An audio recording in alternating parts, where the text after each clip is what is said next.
Indian ریاست آسام اور بنگلہ دیش کا بہت بڑا علاقہ سیلاب میں ڈوبا۔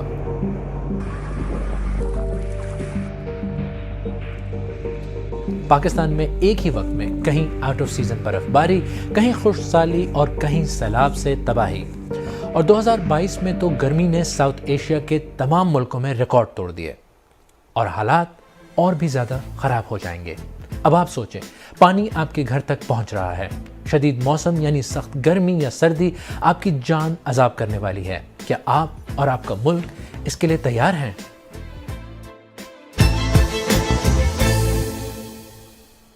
بی بی سی اردو کے پروگرام سیربین کے ساتھ میں ہوں خالد کرامت۔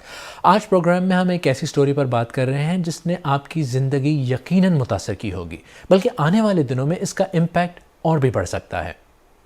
ایک ایسی دنیا کا تصور کریں جہاں ہر سال تقریباً 2.5 لاکھ ایڈیشنل ڈیتھس ہوں۔ سائنٹسٹ پریڈکٹ کر رہے ہیں کہ 2030 سے 2050 کے درمیان ایسا ہی ہوگا۔ یہ خطرہ اب زیادہ دور نہیں، صرف کچھ سال کی بات ہے، اور اس کی مثالیں نظر آنا بھی شروع ہو گئی ہیں۔ انوائرمنٹلسٹ خبردار کر رہے ہیں کہ کلائمیٹ چینج کی وجہ سے آفتیں اب ایک حقیقت بن چکی ہیں۔ انڈین آسام اور بنگلہ دیشی سلیٹ میں شدید بارشوں اور سیلابوں سے 95 لاکھ سے زیادہ افراد متاثر ہوئے ہیں۔ آسام اور اس سے جڑے علاقوں میں اب تک 100 سے زیادہ افراد ہلاک جبکہ 54 لاکھ متاثر ہوئے ہیں۔ سلیٹ ریجن میں 42 افراد ہلاک جبکہ 43 لاکھ متاثر ہوئے۔ دوسری طرف پاکستان میں مانسون شروع ہونے میں ابھی کچھ دن ہیں، مگر 122 سال پہلے جب ٹیمپریچر کا ریکارڈ رکھنا شروع کیا گیا، تب سے لے کر اب تک مارچ کے مہینے میں اس سے پہلے کبھی اتنی ریکارڈ بریکنگ گرمی نہیں پڑی۔ بعض علاقوں میں تو ٹیمپریچر 49 ڈگری سینٹی گریڈ سے اوپر چلا گیا۔ کہیں سیلاب ہے تو کہیں پانی کا نام و نشان نہیں۔ اس سال چولستان میں وقت سے پہلے آنے والا ڈراؤٹ اس کی ایک مثال ہے۔ موسم کی یہ ایکسٹریمز لوگوں کی زندگیوں میں ایک بہت بڑا مسئلہ بن رہی ہیں۔ اگر آپ کو لگ رہا ہے کہ یہ بس ایک اور ویڈیو ہے جس میں کچھ ایسے لوگوں کی کہانی ہوگی جو بدقسمتی سے متاثر ہو رہے ہیں اور آپ کے علاقے میں ایسا کچھ نہیں ہوگا، تو شاید آپ کو ایک بار پھر سوچنا پڑے گا۔ آئیں یاسر خان سے ملتے ہیں جو خیبر پختونخوا میں رہتے ہیں۔ بار بار سیلابوں نے ان کی زندگی بھی مشکل بنا دی ہے۔ جس جگہ پر ہم کھڑے ہیں یہ ہمارا گھر تھا، یہ سیلاب کی پانی کی وجہ سے گر گیا، اور یہ پیچھے بھی جو گھر آپ کو نظر آ رہے ہیں تو یہ سارے بھی جو ہے گر گئے تھے پانی کی وجہ سے، لیکن کچھ لوگوں نے جو ہے کنسٹرکشن کر لی اور کچھ جو ہے ابھی بھی باقی ہے۔ گھر کا سامان بھی پانی میں چلا گیا تھا ساری، اور مال مویشی بھی جو ہے وہ بھی سارا چلا گیا تھا سیلاب میں، اور کافی نقصان ہوا تھا ہم کو۔ ہم نے پھر ادھر سے نقل مکانی کی۔ اس دفعہ بھی کافی بارش ہوئی تھی، اور ہم نے جو ہے گھر کا سارا جو سامان تھا اور وہ ادھر سے ہم نے شفٹ کر دیا اگلے جو گھر ہیں ہمارا پخا غلام میں، اور بچوں کو عورتوں کی بھی ہم نے جو ہے اگلے گھر میں شفٹ کر دیا۔ جب سیلاب آتا ہے تو پورے گاؤں میں کلبلی سی مچ جاتی ہے، اور بس یہ دیوار بنائے آج سے تقریباً 4-5 سال پہلے، لیکن یہ محدود ہے، اس کو اور بھی زیادہ لمبا ہونا چاہیے تاکہ یہ گاؤں ہے، یہ قبرستان ہے، یہ جنازگاہ ہے، یہ گھر، یہ سارا جو ہے سیلابی پانی سے محفوظ رہے۔ خطرہ ہے کہ اگلے 20 سال میں average global temperature 1.5 degree centigrade سے بھی زیادہ بڑھ جائے گا۔ پہلے ہی بڑھتے گلوبل ٹیمپریچر کی وجہ سے نیچرل ڈیزاسٹرز میں اضافہ ہوا ہے۔ آپ خبروں میں دیکھتے رہے ہوں گے فلپائنز کے فلڈ، انڈونیشیا میں سونامی، جاپان کے سیلاب، اور اس طرح کے نیچرل ڈیزاسٹرز بڑھتے ہی جا رہے ہیں۔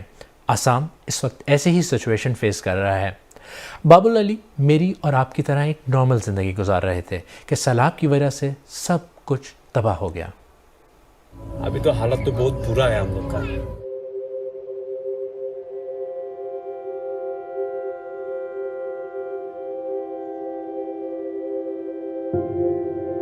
کیونکہ بہت پرابلم آ گیا ادھر، راستہ گھاٹ مطلب گھر دوار پورا پانی اتر گیا، ادھر پانی پانی ہو گیا، مطلب کھانا بھی نہیں مل رہا اچھا طرح، ادھر راشن بھی نہیں مل رہا ہے۔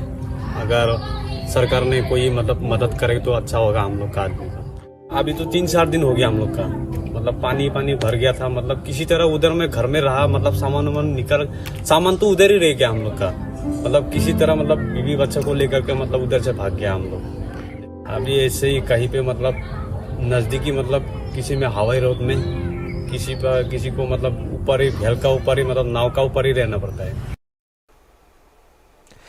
بات اب جہاں تک پہنچ گئی ہے وہ تو آپ کے سامنے ہے، لیکن آگے آنے والے دنوں کے لیے جو وارننگز ہیں وہ بہت ڈسٹربنگ ہیں۔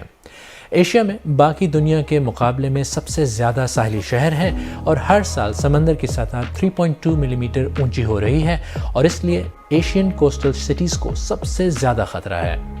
سن 2050 تک ایشیا میں ایوریج ٹیمپریچر بڑھنے کا خدشہ ہے۔ اس کا سب سے زیادہ اثر پاکستان، بنگلہ دیش اور انڈیا پر پڑے گا۔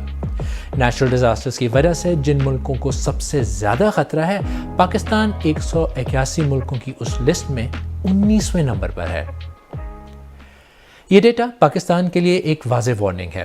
ایکسپرٹس پاکستان کو کافی عرصے سے یہ بات بتانے کی کوشش بھی کر رہے ہیں۔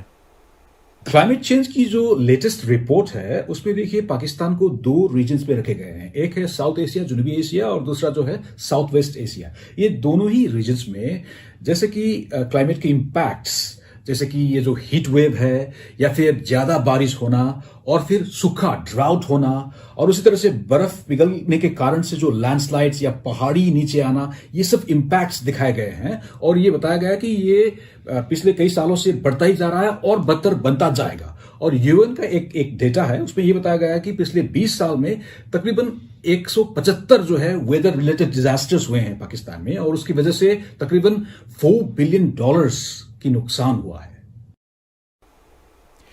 ورلڈ بینک کے مطابق ساؤتھ ایشیا میں تو ٹیمپریچر پہلے ہی حد پار کر چکے ہیں۔ یہ تو کافی کلیئر ہے کہ پاکستان آلریڈی کلائمیٹ چینج کی وجہ سے افیکٹ ہو رہا ہے اور صورتحال آگے چل کر اور زیادہ خراب ہوگی۔ لیکن کیا پاکستان میں اتھارٹیز اس بارے میں سیریس ہیں؟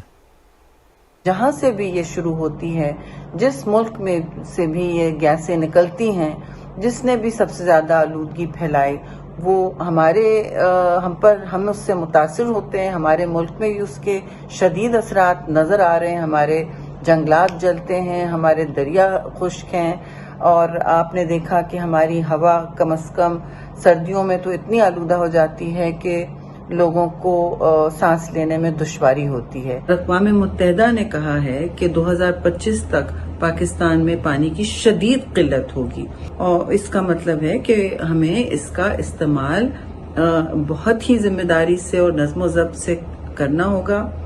چاہے پاکستان اور کچھ ہمسایہ ملک کلائمیٹ چینج کے لیے اتنے ذمہ دار نہ بھی ہوں، لیکن ان سب کو اس کا بہت بھاری نقصان ہو رہا ہے۔ شدید گرمی اور سیلابوں سے لوگوں کو سخت خطرہ ہوگا اور بہت سی زندگیاں آنے والی آفات سے شدید متاثر ہوں گی۔ غربت اور بھوک میں اضافہ ہوگا۔ پبلک کو خود بھی ایکشن لینا ہوگا، ورنہ آج جو لگتا ہے دور کے علاقوں میں ہو رہا ہے، کل وہ آپ کے علاقے میں ہو سکتا ہے۔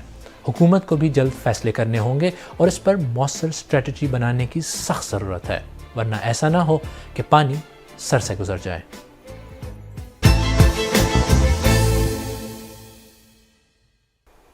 اگر آپ کو ہمارا پروگرام پسند آیا تو ہمارے یوٹیوب چینل کو سبسکرائب کریں، بیل آئیکن پر کلک کریں اور پروگرام کا لنک اپنے دوستوں کے ساتھ فیس بک، ٹویٹر، واٹس ایپ وغیرہ پر ضرور شیئر کریں، اور آپ سیربین کی پرانی قسطیں دیکھنا چاہیں تو یہاں کلک کریں۔